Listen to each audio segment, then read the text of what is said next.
Hello everyone, in today's video I'm going to show you how to use the Government UK One Login to verify your identity. In order to do that, we need two apps, the Government UK ID Check and the Government UK One Login.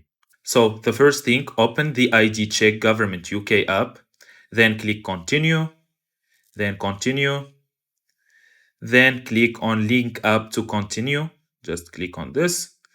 Then they will show you this option. So yeah, you can choose, yes, I started on a computer or tablet. No, I started on this phone. I did not start on the Government UK website. So in our case, no, I started on this phone. Just click continue.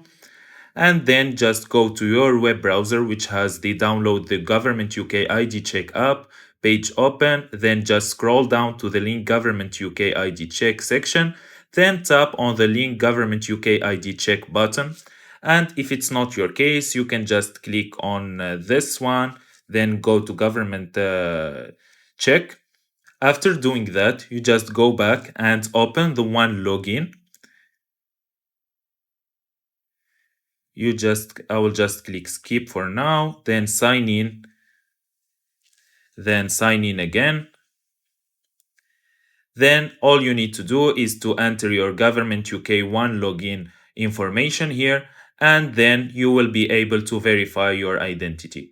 If you find this video helpful, don't forget to like and subscribe in the channel. Thank you for watching.